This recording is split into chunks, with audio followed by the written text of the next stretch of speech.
Hello everyone. Sorry there's been no videos for 2 weeks, but my mum was over, and then I was ill, and then the hubby was ill, as I mentioned in a short video I did last week. So, yeah, that's been what's been going on. I think he had a bit of a bug, but mine wasn't a bug. It was something else. So, back to normal, hopefully, for the time being. I know he's off next week, but I'm going to try and do the videos during the day while he's off, while he's downstairs playing. But, yes, sorry about no videos last week, but we're going to hit the ground running this time. I already have this week's 3 videos planned. I'm recording this one tonight, and then I'm going to do research for and recording for the other 2 tomorrow, because I'm at the hospital Wednesday, so I'll only have like a couple of hours when he's gone to work to edit Wednesday's video, and then I'll probably edit Friday's video on Thursday after a friend's gone home. I've got a friend coming over, so it's like play catch up. Right, now this is something that happened over the weekend, and a lot of people are lumping these 2 things together, and I understand why. And they're not lumping it together in a bad sense. But 2 big things came out like towards the end of last week and over the weekend. And the 2 things are discernibly different. One of which has been addressed last year and years previous to that. And one of them is a new thing that has been going on for a couple of years. Right, for those that aren't aware, over the weekend, Shane Dawson was trending again on Twitter. Now, the reason why they were trending on Twitter was a rehashing of the whole children thing from last year that we had, which I don't get, because he's already addressed that. And then a bad joke that he did relating to his cat, which was a bad joke.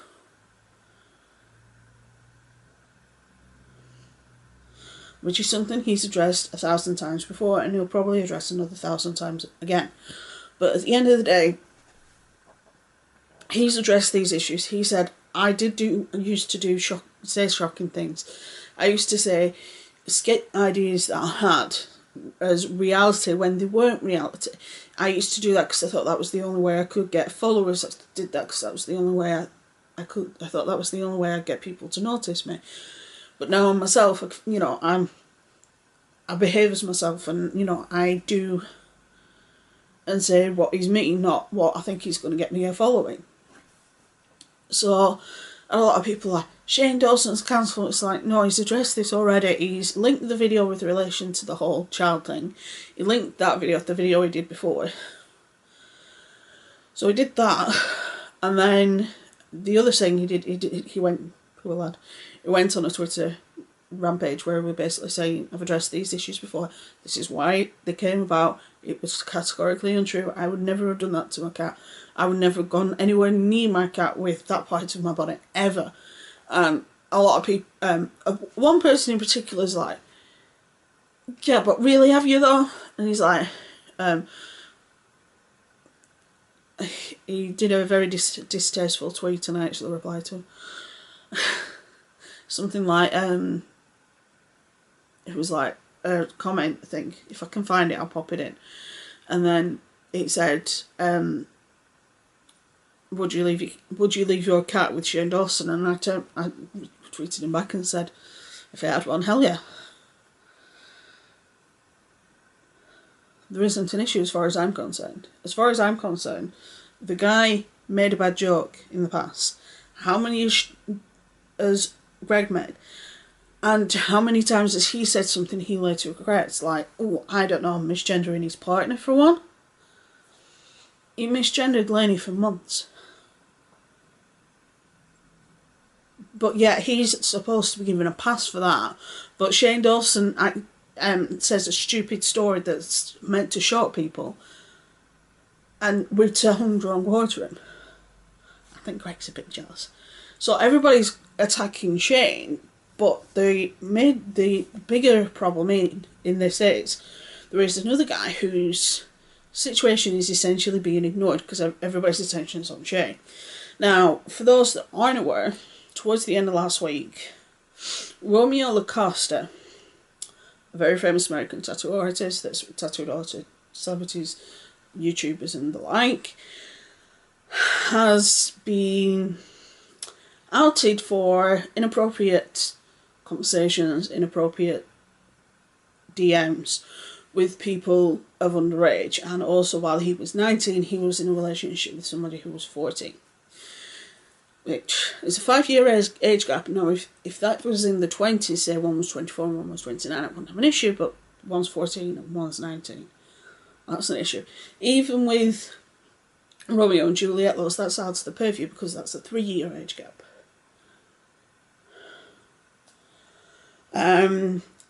He did an interview with Keemstar. Now I only watched about halfway through because it was basically him saying the same thing over and over and over again and dodging the questions, which I think is a bit cowardly, but you know, whatever. And he says with relation to the things that are out there, some are real, some are fabricated. He was sexting, DMing on Twitter, 14 and 15-year-olds that were fans that contacted him and that started the sexual conversations. And it's like, yeah, but you're the adult, so you should stop the adult conversations before, once you realise they're underage. And he's like, yeah, but I didn't know they were underage. And it's like, yeah, but in the conversation it actually says their age. He dodged almost every single question. He deleted his Twitter because of all the hate he was getting. Instead of addressing it properly, he deleted his Twitter. He's been accused of this before. He says there's no proof of their age when they were having conversations with them, but he actually says in the conversations that they're underage. He wanted them before they were 18. Because it's like, yeah, but you know I'm not 18 yet. And it's like, yeah, but that doesn't bother me.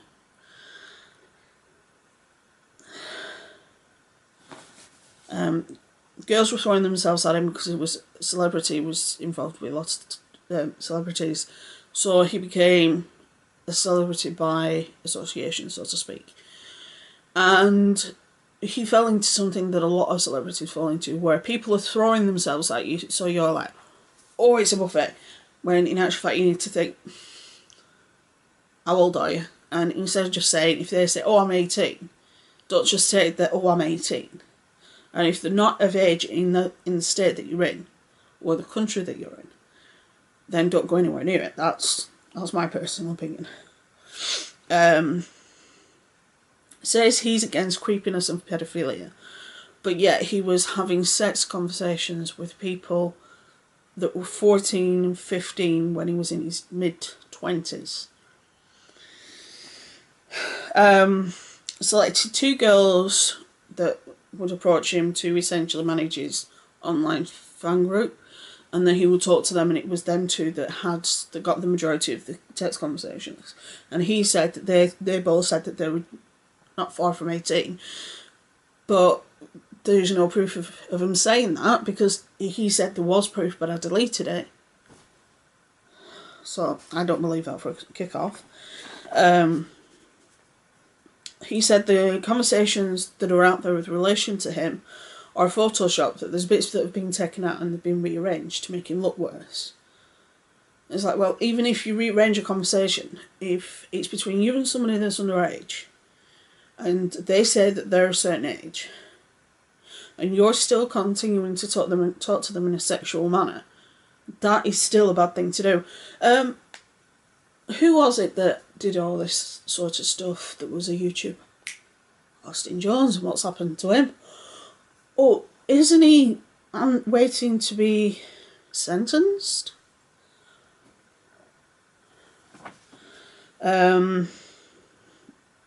He said he was being taken advantage of by fangirls. It's like, no, you were taking advantage of fangirls. Just because somebody throws themselves at you doesn't mean that it's an all-you-can-eat buffet and everything's fine and dandy. You should go out and wet your steak. You don't do that. You don't involve a child in a conversation with an adult that they should not be involved in a conversation with, relating to topics of a sexual nature, ever. He said that they started the sexual conversation, which may very well be true. However, it was up to him as the older person and as the person who has the more to lose and the more to... he's lost his reputation, he's probably lost his jobs, he's probably going to lose clients because of this. He had more to lose, so he should have turned around and said, whoa. Even if it wasn't somebody that was underage. He said he was in a relationship when some of this was going on. So as soon as that started, you either block them or you say, we don't talk about that. That is a no-go area with regards to our relationship. End of. And if you can't abide by that, then I'll block you. That's what a normal person would have done. But no, they just continue. He was just like, oh, people are throwing themselves at me. Oh, this is good. This is really good. Fuck off. He said he's careful and respectful of women when they come to have a tattoo. It's like, yeah, because that's a client. And that's somebody that could essentially bring in or stop any more revenue that you may have. Or they could stop people coming in. Or they can say, oh, I went to this tattooist. He's a great tattooist, but he was a bit handsy. People aren't going to go to you if you have a reputation as handsy. Admits that he was involved with a girlfriend, that he had a girlfriend who was 15 when he was 19. Like I said, that's a 4-year age gap. He also dated a 14-year-old at that age as well when he was 19. So that's a 5-year age gap and a 4-year age gap, which when you're looking at the scope of where it is, a 14-year-old and a 19-year-old are completely different. I'm sorry, but they do. They have entirely different responsibilities. They have entirely different lives. They have entirely different social circles. They have entirely different responsibilities. And for a 19-year-old to want to be with a 14 or a 15-year-old, to me, is fucking creepy. And it's out of the purview of Romeo and Juliet. It's completely out of the purview of that. And he's like, yeah, but I was only 19. He's like, yeah, just because you're 19 doesn't mean that you can sleep or have a relationship with somebody that's 14 or 15, because they're essentially still very childlike. They think they're an adult, but they're not. And you, as the adult, as the person that's over 18, have the responsibility to turn around and say, I'm not going to do that. I'm not going to involve you in a relationship that you shouldn't be involved in. Because our relationship shouldn't involve anything in regards to that. Our relationship should be friends. And then maybe once you're of age, and we both have feelings for each other, then maybe possibly go into a relationship from there. He's like, yeah, but I lived with this girl, and and I stayed with this girl and the family were fine with it. And it's like, yeah, just because the family are fine with it doesn't mean the law is.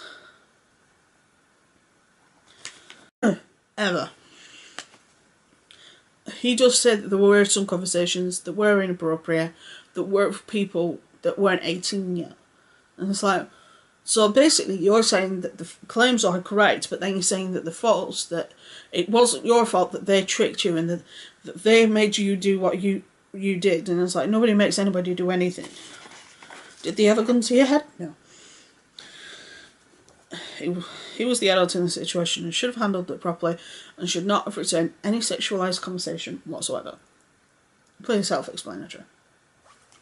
Adult in the 20s communicating with somebody in the teens. First off, that's fucking creepy. Second off, the person in question, according to him, was 17. But even so, that's still not that great. But then you've also got the fact that it actually turns out that at the time of the incidents they were 14 and 15, and he was in his mid-20s. Kids and teens can't consent to anything in a sexual realm because they don't have the brain power or forethought to think of the long-reaching consequences of what's happened. and what they are doing, they don't realise it doesn't sink into their heads that they are